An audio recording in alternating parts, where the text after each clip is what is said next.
Flashbulb memory. It's what psychologists call those moments in life when something so shocking happens, you remember exactly where you were, what you were doing, and how it made you feel. January 26, 2020 is one of those moments. I had just finished up at the gym, and as I walked into the men's locker room, I noticed a group of guys huddled around the TV. I wondered what all the fuss was about. Then I walked over and saw the headline. Breaking news, very sad news to tell the sports world. The LA Times is reporting that retired Los Angeles Lakers basketball star Kobe Bryant has been killed in a helicopter crash. It happened this morning. Kobe Bryant was gone. And I wasn't alone in that memory. Millions of people can tell you exactly where they were the moment they heard the news, because on that day, the entire world stopped. A helicopter went down outside Los Angeles. Kobe Bryant, his 13-year-old daughter Gianna, and 7 others, parents, children, friends, tragically passed away. It wasn't just the basketball community that mourned. It was the entire planet. Murals went up overnight. Social media froze on one name, Kobe Bryant. And for weeks, it felt like time refused to move forward. But something else happened in those days and weeks. Kobe's legacy, how we remembered him, how we ranked him, how we debated him, all suddenly changed. Overnight, the conversation shifted. Suddenly, Kobe wasn't just a top 10 player. He was being spoken about as a top 3 all-time talent. For some, even right behind Michael Jordan as the greatest ever. His flaws disappeared, his controversies faded, and his career became a myth. Untouchable in the way only death can make someone untouchable. But here's the uncomfortable question. Was Kobe Bryant really seen that way when he was alive? Because the truth is, he wasn't.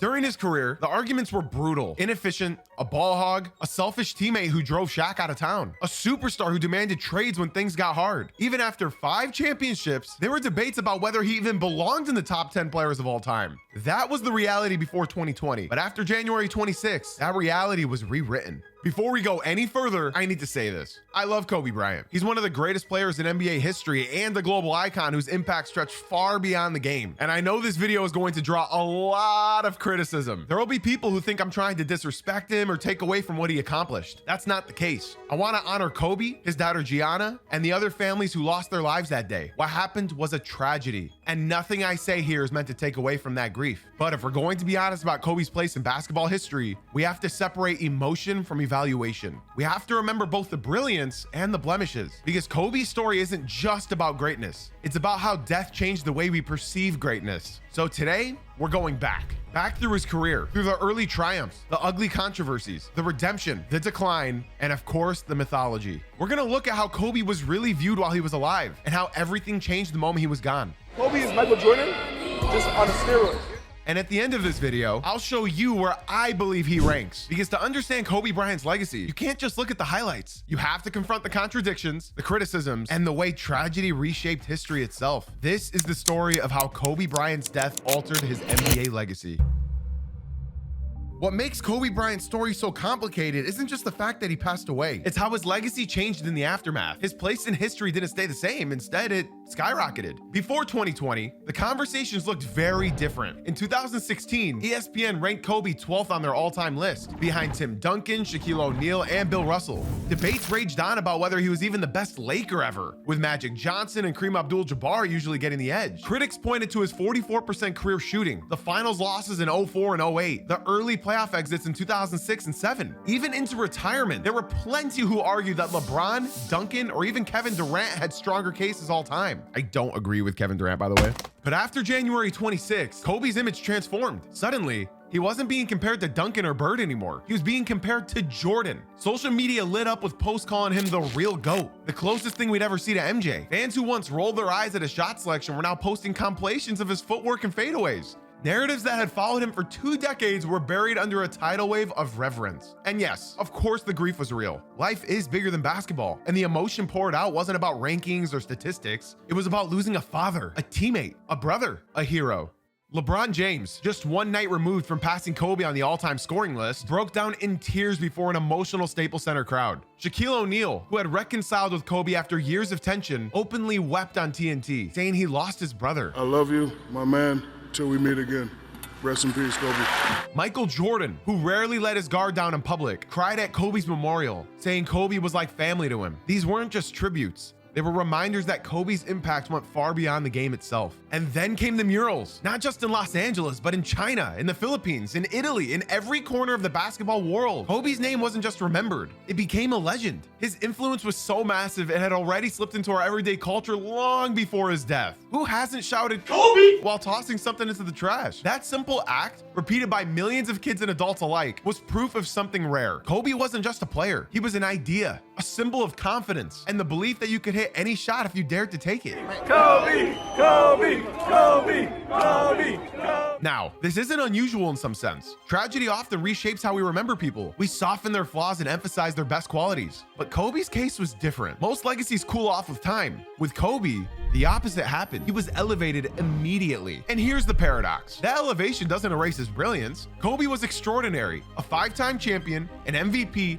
an 18-time All-Star. He inspired an entire generation with his obsession, his relentlessness, his Mamba mentality. Those things are always true, but the elevation does erase the nuance. It smooths over the rough edges, the trade demand, the feud with Shaq, the inefficiency, the fact that for years there was a legitimate debate about whether Tim Duncan had the stronger career. All of that got lost in the wake of tragedy. And that's the heart of this story.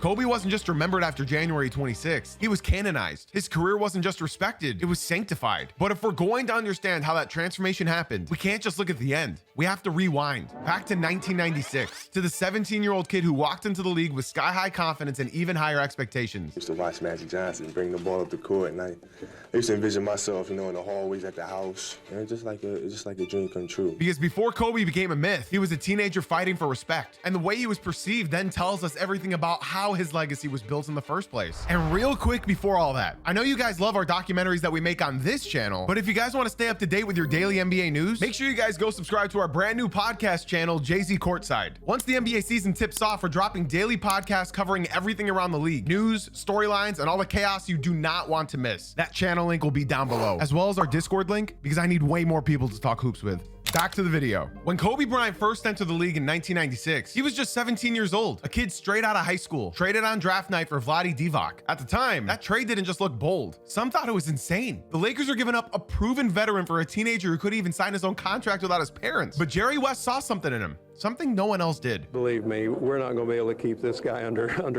wraps or under cover. His ability will shine through, and very quickly.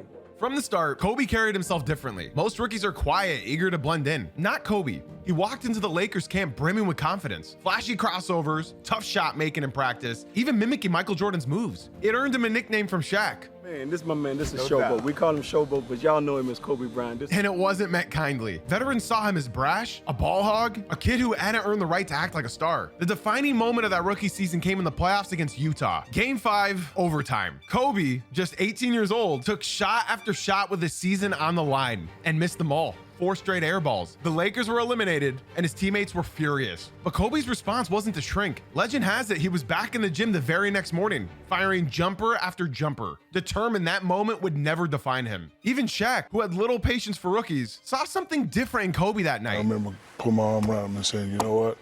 Don't worry about a young fella. One day people are going to fear you taking the last shot. And by his second year, the fans were already obsessed. He wasn't even a full-time starter, yet he was voted into the 1998 All-Star Game, the youngest starter ever at 19 years old. Bryant ahead of the field, reverse slam.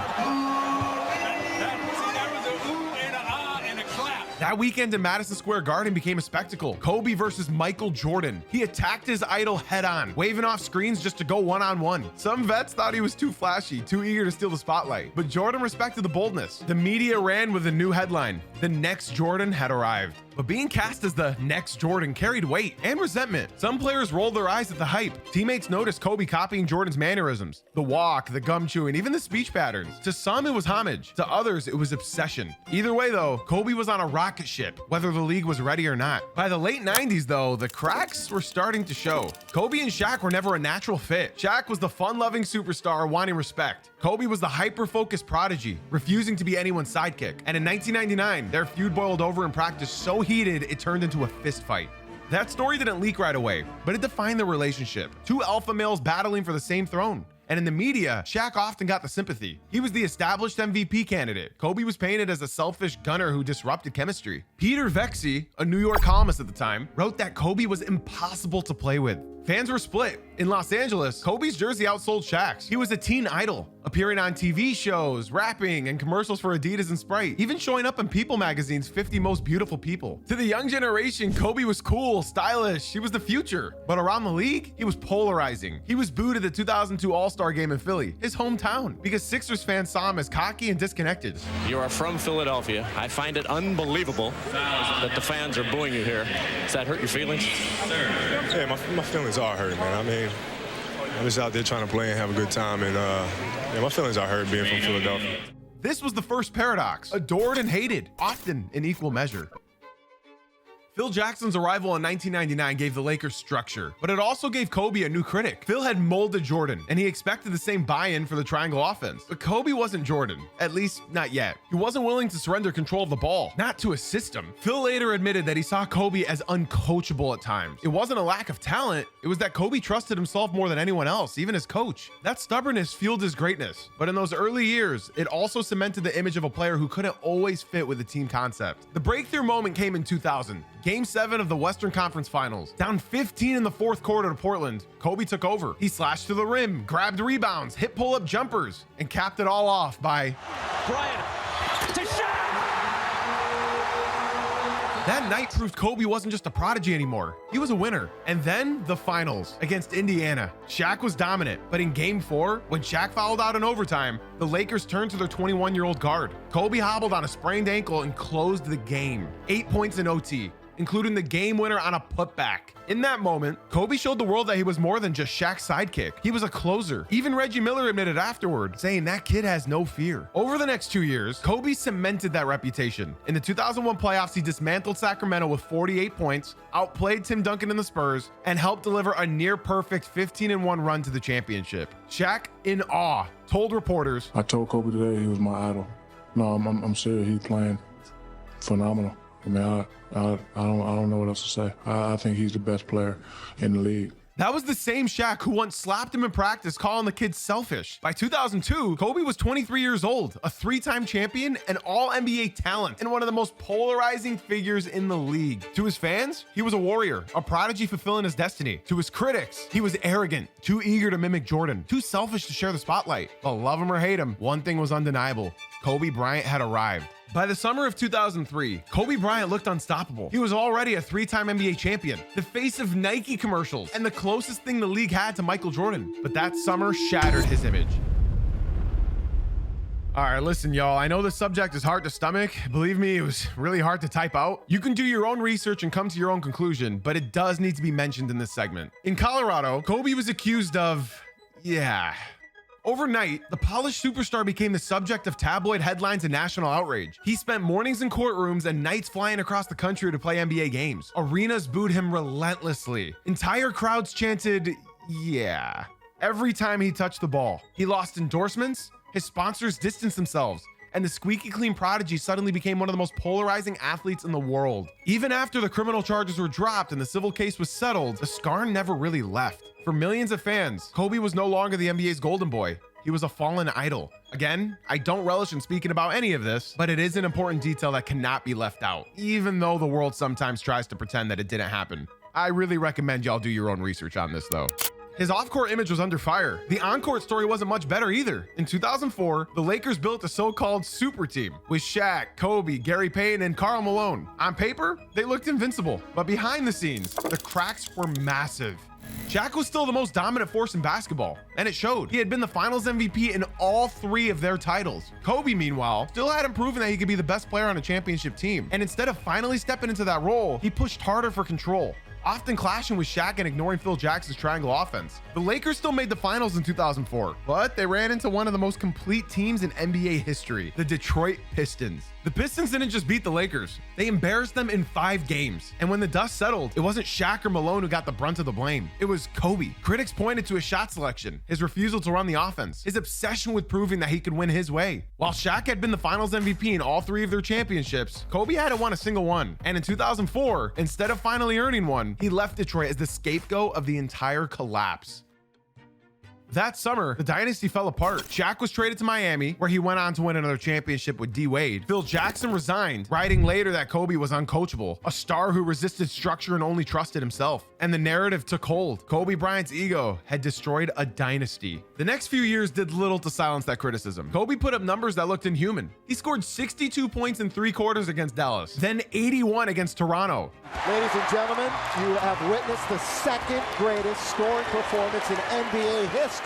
He also won back-to-back scoring titles, but to a lot of people, those numbers were just empty calories. The Lakers weren't contenders anymore. They weren't even close. They were a first-round exit twice in a row, while Shaq celebrated another ring in Miami. Every highlight Kobe created only fed the same question. If he was this great, why couldn't he win anymore? And then came the stories from inside the locker room. They painted a picture of a superstar who wasn't just intense, but cruel. Kobe regularly belittled teammates like Kwame Brown and Smush Parker, calling them out publicly and privately. He once told reporters, flat out, that Smush shouldn't have even been in the league. Best of luck. He's playing in China right now, right? He's going over there in a couple months. Wishing him best of luck, man.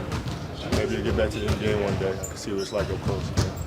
Smush later fired back, calling Kobe the worst teammate he'd ever had, a player who refused to speak to him off the court and treated him like he was beneath him. Yeah, so you can't talk to me, you need more accolades under your belt before you come talk to me. Those were his words.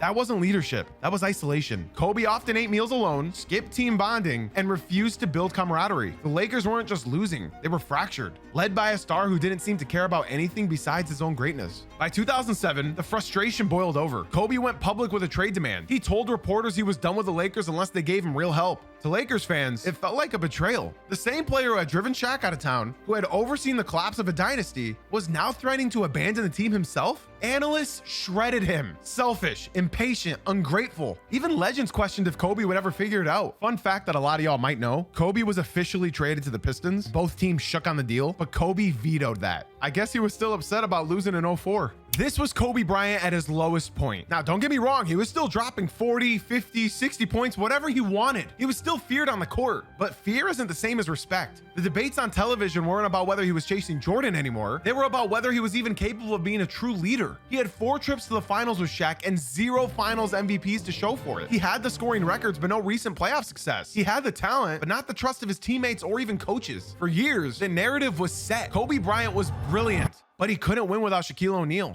He destroyed a dynasty with his ego, and now he was stuck trying to prove that he could build one without the man who carried him to his first 3 championships. That was the paradox of mid-2000s Kobe. He was putting together some of the most iconic individual moments in NBA history, but his legacy was hanging by a thread. Loved by some, hated by many, and doubted by almost everyone. Kobe wasn't seen as the architect of a dynasty. He was painted as the man who tore one apart. By 2007, Kobe Bryant's reputation was in ruins. His scoring titles were impressive, but his percentages told the truth. 43%, 45%, 46%. Inefficient volume shooting that fueled the critics. He was labeled as a stat chaser, not a champion. And when he demanded a trade, the fans nearly gave up on him. Kobe was now the villain of the NBA. But in a twist that nobody saw coming, that villain arc became the foundation for redemption. The first turning point came in February 2008 when the Lakers pulled off the trade that changed everything. Pau Gasol. For years, Kobe had been surrounded by role players he didn't trust. Smush Parker, Kwame Brown, Chris Mim. But Gasol was different. He was skilled, selfless, and most importantly, unthreatening. He didn't need to be the alpha. He just wanted to win. And for the first time since Shaq, Kobe had a running mate that he could rely on. Almost overnight, the Lakers transformed. Kobe's frustration turned into renewed energy. He no longer had to drop 40 every night just to keep the team afloat. And in return, he became more of a leader, not just barking at teammates, but guiding them. By the end of that season, Kobe won his first and only league MVP. For years, he'd been chasing individual validation, but now he had the team success to match. The Lakers stormed to the 2008 finals, but fate wasn't finished testing him. Standing in their way was Boston. The Celtics with Paul Pierce, Kevin Garnett, and Ray Allen. It was the perfect foil. Blue-collar defense, toughness, teamwork. The very things people said Kobe lacked. And in that series, Boston exposed him. They double-teamed relentlessly, forcing him into bad shots, daring his teammates to beat them. And, well, they didn't. The Celtics won in 6, capped by a humiliating Game 6 blowout where Boston led by as many as 40. The image of Kobe walking off that floor helpless was seared into his memory. For critics, it was more proof.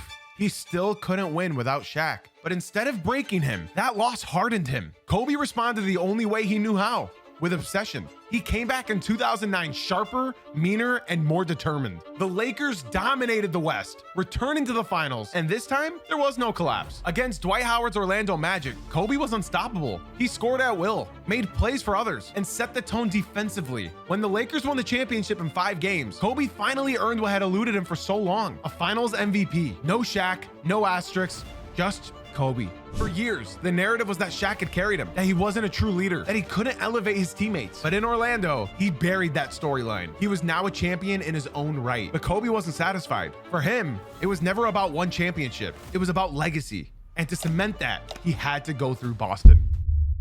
The 2010 finals were the ultimate test. The Celtics, again, older now, but still fierce. The series was brutal, a slugfest defined by defense, fouls, and exhaustion. By Game 7 in Los Angeles, everything hung in the balance. And Kobe was awful, at least by his standards. He shot 6 for 24 from the field. In years past, that would have sunk him, but this wasn't the same Kobe. Instead of forcing his way out of the slump, he rebounded. Literally, he grabbed 15 boards, fought for loose balls, and trusted his teammates. Gasol, Artest, Fisher. They all carried the scoring load. Bryant looking. Artest, that's a 3. Bang! And when the buzzer sounded, the Lakers were champions again. Kobe raised his arms in the air, not with arrogance, but with exhaustion. Back-to-back titles.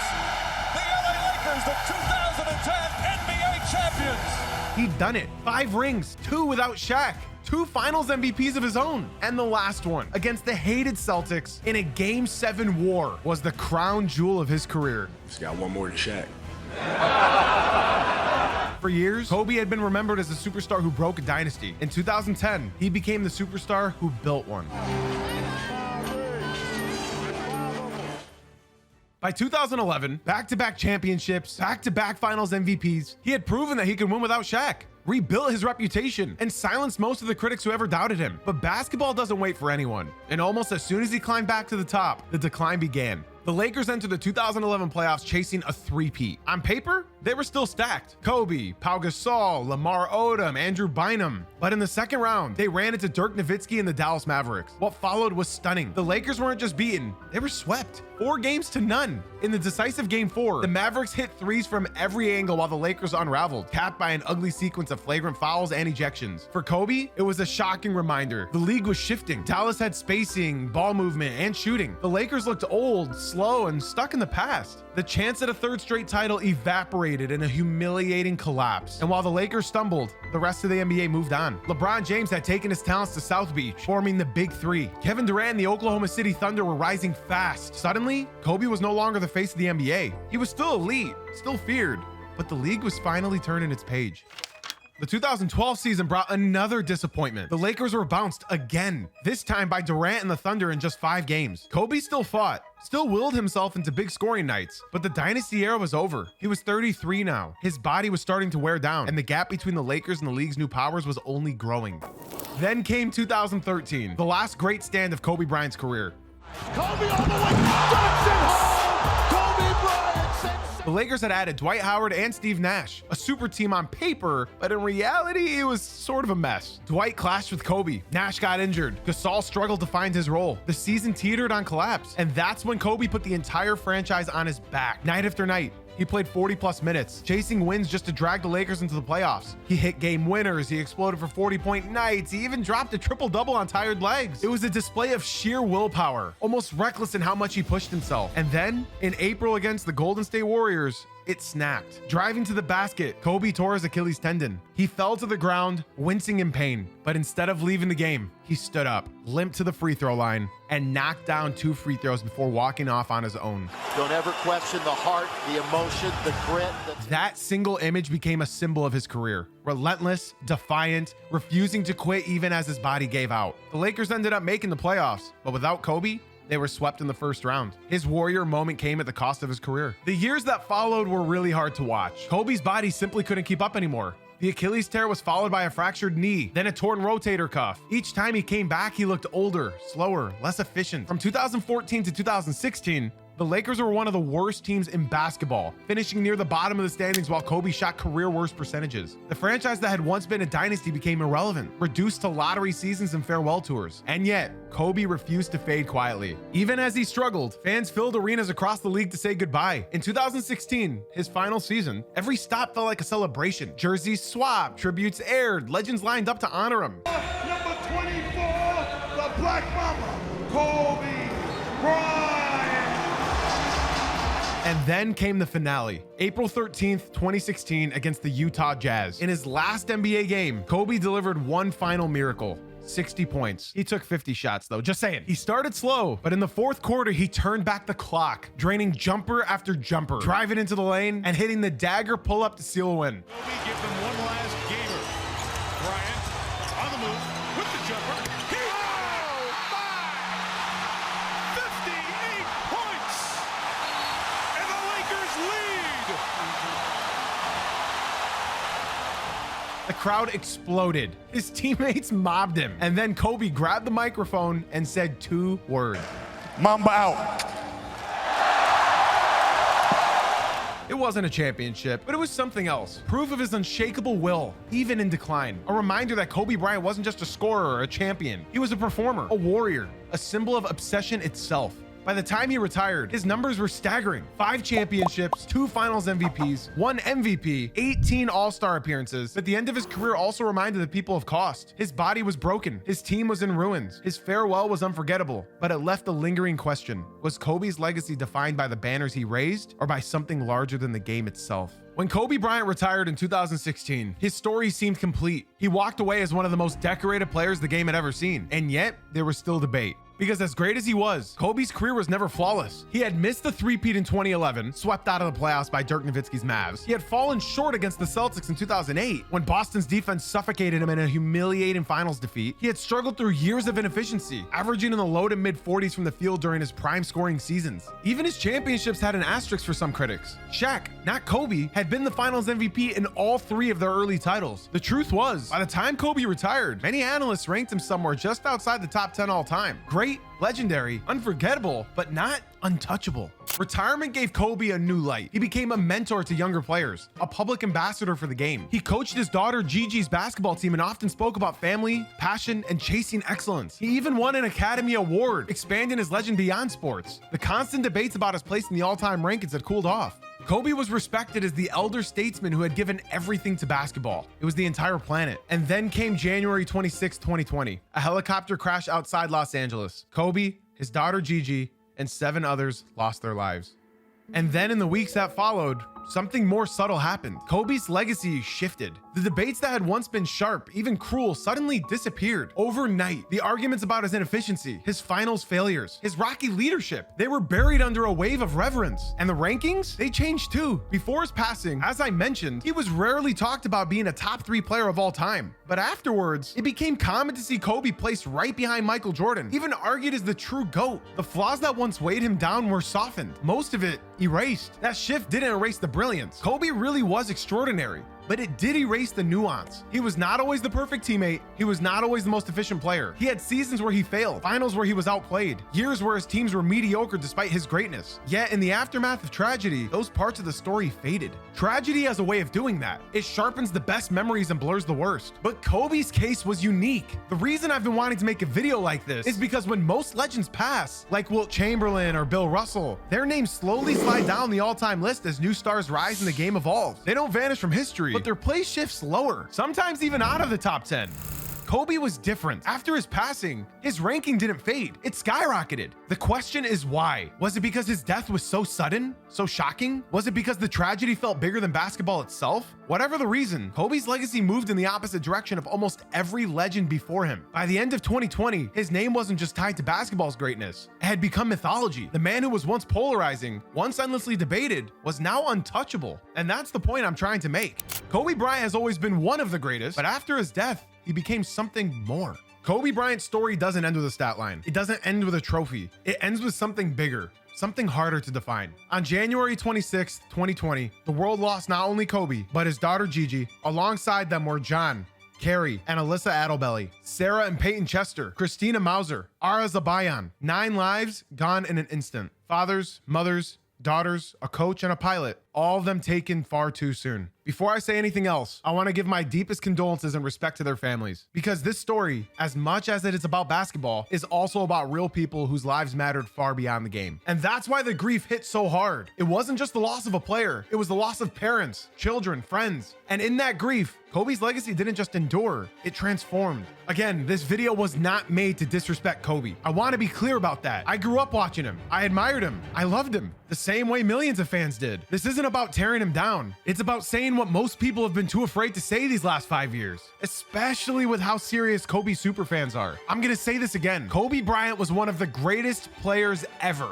but he was not flawless, and his death changed the way that people judged him. Suddenly, you couldn't mention Kobe's flaws without being labeled a hater. His name was pushed up the all-time list, not just by his accomplishments, but by the tragedy itself. And that is the heart of this story. Kobe Bryant's death altered his NBA legacy. It made his greatness feel bigger, more untouchable than it had been in reality. That doesn't mean that he wasn't great. He was. Out of nearly 8 billion people on this planet, to be top 10 in anything, let alone basketball, is unthinkable. That's insane. That's greatness. So no, this video wasn't about hate. It was about honesty. It was about remembering Kobe for who he really was. Brilliant, flawed, human, and at the same time, acknowledging how his death reshaped him into something else entirely. A myth, a symbol, a figure who became larger than life.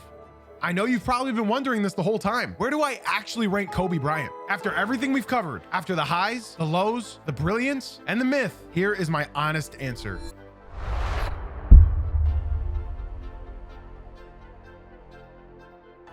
Again, guys, be sure to go subscribe to our daily podcast. The link will be down below. It'll be a great way for you to get to know me. Put a face to the voice, if you know what I'm saying. If you enjoyed this video, please don't forget to drop a like. Hit that subscribe button because we're on our way to 10,000 subs and we cannot do it without you. Also, comment down below where you have Kobe ranked. There's some videos on the screen right now that I think you'll love. Thank you all so much again for watching, and I'll see you in the next one.